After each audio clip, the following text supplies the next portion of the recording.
खुलुमबाय नोंथांमोनखौ बेलासिनि गोसो गोथारै बरायबाय। दिनै 20 आगष्ट 2020 बिस्थिबार। फैदो दिननि बेलासिनि माखासे फिसा गेदेर खौरांफोरखौ फारि फारि मिथिनानै लानि। गिबि खौराङा जाबाय साउथ इन्डिया सावथुननि सुपारस्टार मेगास्टार बाहुबली बिथां प्रभासआ बानायबावगासिनो आरोबाव बाहुबली फिल्म बायदिनो गोदान सावथुन आरो बे सावथुननि मुङानो जाहैबाय आदिपुरुष। बे सावथुननि शुटिंखौ जागायगासिनो दं होननानैबो फोसावनाय जादों। लोगोसे जोंनि बे बिटिआरनि फेन्सार एलपि आरो एमइ स्कुलफोरनि थाखाय गोजोनथाव खौरां। बिटिआर जाखांनायनि उनाव बिथांमोनाबो मोनबाय थासिगोन दरमाहा। बिटिआरआ जाफुंथोंसै नङा होमबा लोगोफोर?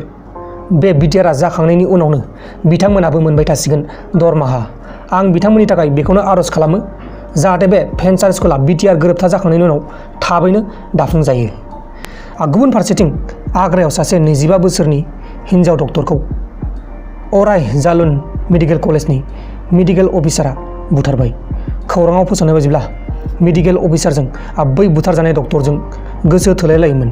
गोसो थोलायलायनायाव माबा मोनसे जेंना फैयो आरो बे जेंनानि थाखाय बे मेडिकेल अफिसारा गावनि गोसोथोनाय अनजालि बे डक्टरखौ बुथारनाय जाबाय आरो बे मेडिकेल अफिसारखौ पुलिसफोरा एरेस्ट खालामनाय जाबाय। दा बेखौ जोबथेसालियाव लांनाय जासिगोन। दानिया फैदो गुबुन खौराङाव। गुबुन खौराङा जाबाय जोंनि बे भारत हादराव दिनै सानसेयावनो 70,000 सुबुंफोरनाव कर'ना पजिटिभ मोननाय जादों।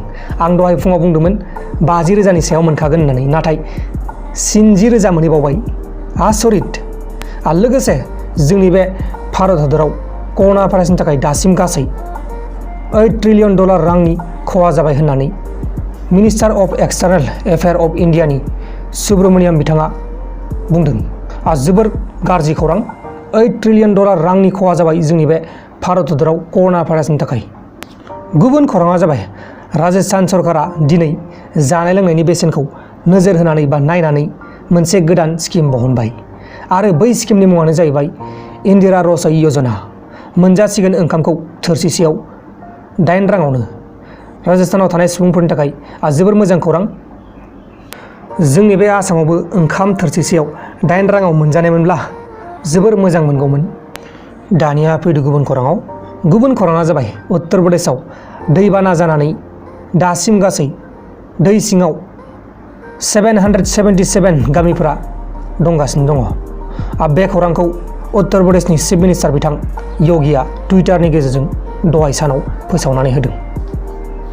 लोगोसे काश्मीरनि हान्डवारा जिल्लायाव दिनै आरोबाव सानै लश्कर-इ-तयबा हान्जानि टेररिस्टफोरखौ गावथारनो हाबावबाय।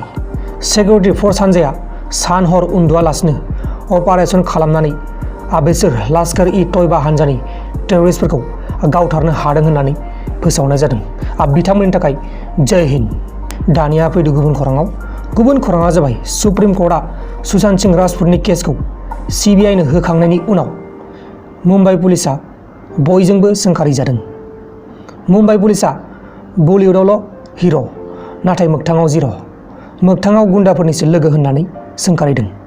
नंगौना नङा लोगोफोर? आंथ' बेखौनो सानो। मुम्बाइ पुलिसआ मोगथाङाव जिर' फिल्माव हिर'। लोगोफोर दिनैनि बेलासिनि रादाबफोरा बेखिनिल'मोन। जुदि नोंथांमोनहा आंनि बे भिडिअखौ मोजां मोनदों अब्ला भिडिअखौ लाइक खालाम।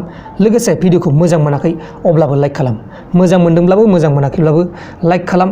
मानोना लाइकआ जोंनि थाखाय जोबोर गोनांथि। जेसेनो लाइक मोनगोन एसेनो जोङो भिडिअ खालामनो मोजां मोनगोन। बाय बाय।